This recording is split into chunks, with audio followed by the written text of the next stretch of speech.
Good day, everyone. I am Shena Rose T. Sarmiento, a registered nutritionist dietitian from the Philippines. Today, I will be presenting my paper entitled Let's Get Healthy Together, a clinical intervention to improve knowledge, attitudes, and practices in blood glucose management among rural nations. Diabetes is a chronic disease that occurs when the pancreas either fails to produce enough insulin or when the body cannot effectively utilize the insulin it produces. Globally, an estimated of 240 million people have undiagnosed diabetes, and nearly half of all adults with diabetes are unaware of their condition. In low and middle income countries, diabetes mellitus is rising at a significantly faster rate than in high income countries. Patients in low and middle income countries face a greater impact, mainly due to limited access to effective treatment and care. 4 out of 5 people with diabetes reside in low and middle income countries, and the burden is accelerating fastest in poorer communities. Here in the Philippines, diabetes trends mirror the global patterns with rapid growth in both diagnosed and undiagnosed cases. This highlights the urgent need for targeted interventions, especially in rural areas with restricted healthcare access. Focusing on such communities, this study aims to address a critical gap in diabetes management and enhance the understanding of local healthcare challenges. Uncontrolled diabetes leads to complications that may not only contribute to patients' healthcare costs and quality of life, but can also be life-threatening. Hyperglycemia, also called raised blood glucose or raised blood sugar, is a common effect of uncontrolled diabetes and over time leads to damage to many of the body's systems. This study aims to assess the level of knowledge, attitude, and practices in blood glucose management among rural patients. Specifically, it seeks to answer the following research questions. First, what is the respondent's level of knowledge, attitude, and practice regarding blood sugar management before the intervention? Second, what is the respondent's level of knowledge, attitude, and practice regarding blood sugar management after the intervention? And lastly, what is the respondent's level of knowledge, attitude, and practice regarding blood sugar management before and after the intervention? This study employed a quasi-experimental research design, specifically a one-group pre-test, post-test design. This design was appropriate because it allowed the researcher to measure changes in the participants' knowledge, attitudes, and practices toward blood glucose management before and after the intervention without the use of random assignment or a separate control group. This study was conducted in a private clinic located in the municipality of Nara, Palawan, Philippines. The target population consisted of male and female, 20 to 60 years old, who were either diagnosed with or at risk of elevated blood glucose levels. 20 participants were able to complete the entire interventions and post-test evaluation.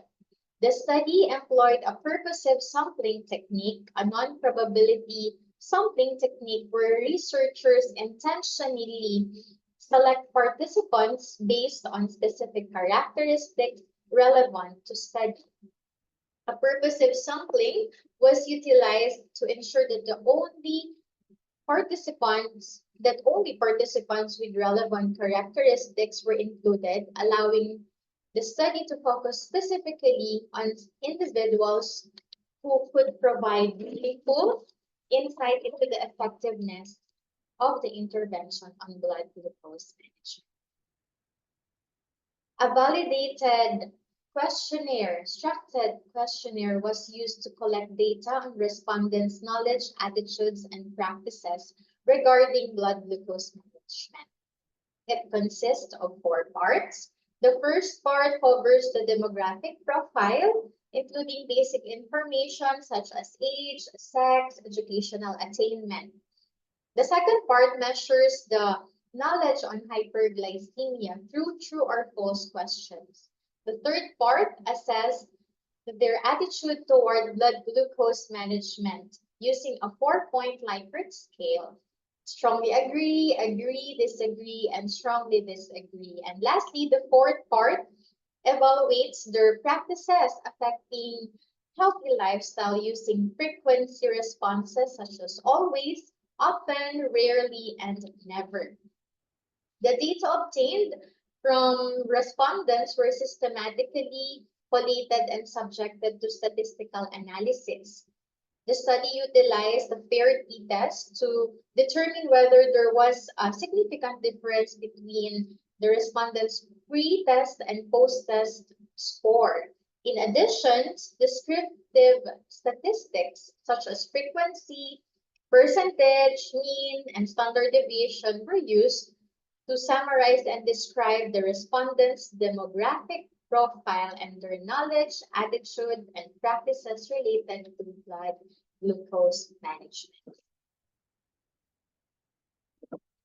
So in this slide, you would see the comparison between the pre and post-test intervention on knowledge of respondents on hyperglycemia.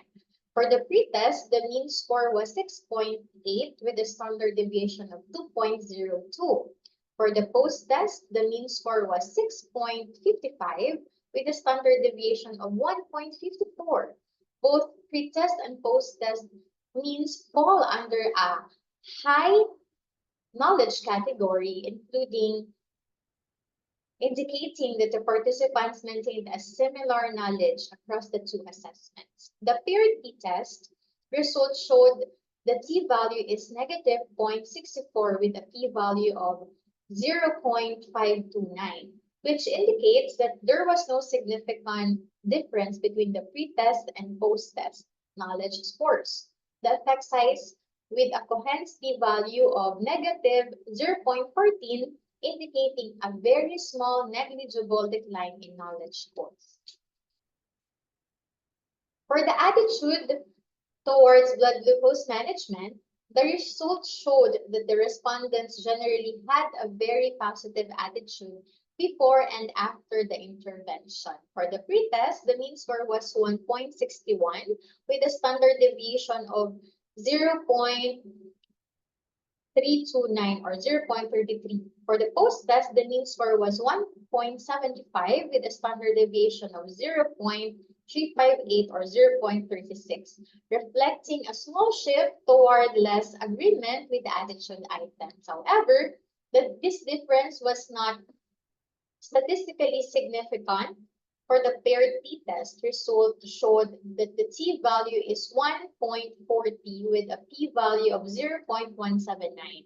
The effect size was small to moderate with a Cohen's t-value of 0.31, suggesting that while the statistical test did not detect a meaningful difference, there may be a modest practical change in attitude. For the practices of respondents affecting healthy lifestyle, the findings revealed that the respondents generally demonstrated good health practices related to blood glucose management. For the pretest, the mean score was 2.41 with a standard deviation of 0.467. For the post-test, the mean score was 2.38 with a standard deviation of 0.46. The paired t-test showed no significant difference between the pre- and post-test practice scores.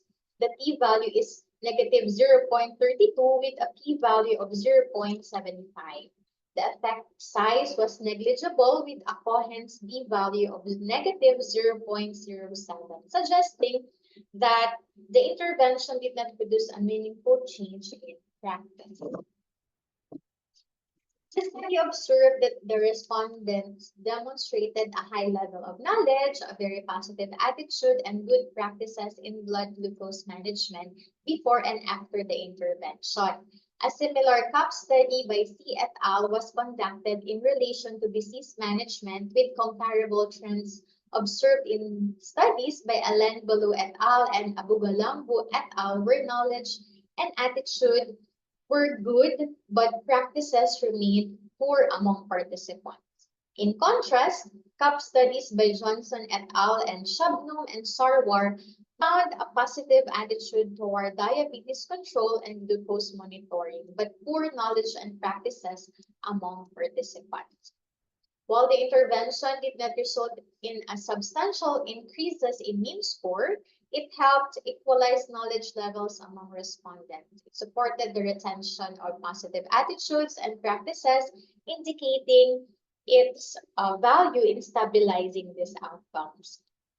These findings support the notion that the intervention reinforced awareness and attitude as shown by Kang et al., but had a limited short-term effect on improving practices. Further studies may involve a larger and more diverse population, more extended intervention periods, and the integration of a community-based support system to enhance outcomes and ensure greater applicability and generalizability. In conclusion, this study demonstrated that a health education program plays a vital role in effectively improving the knowledge, attitudes, and practices of rural patients regarding the management of blood glucose. The participants responded positively, acknowledging how the program increased their awareness and understanding of the importance of proper blood glucose management. Overall, the intervention emphasized the value of education in fostering healthier behaviors and preventing diabetes-related complications.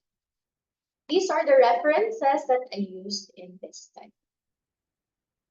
Thank you everyone for listening.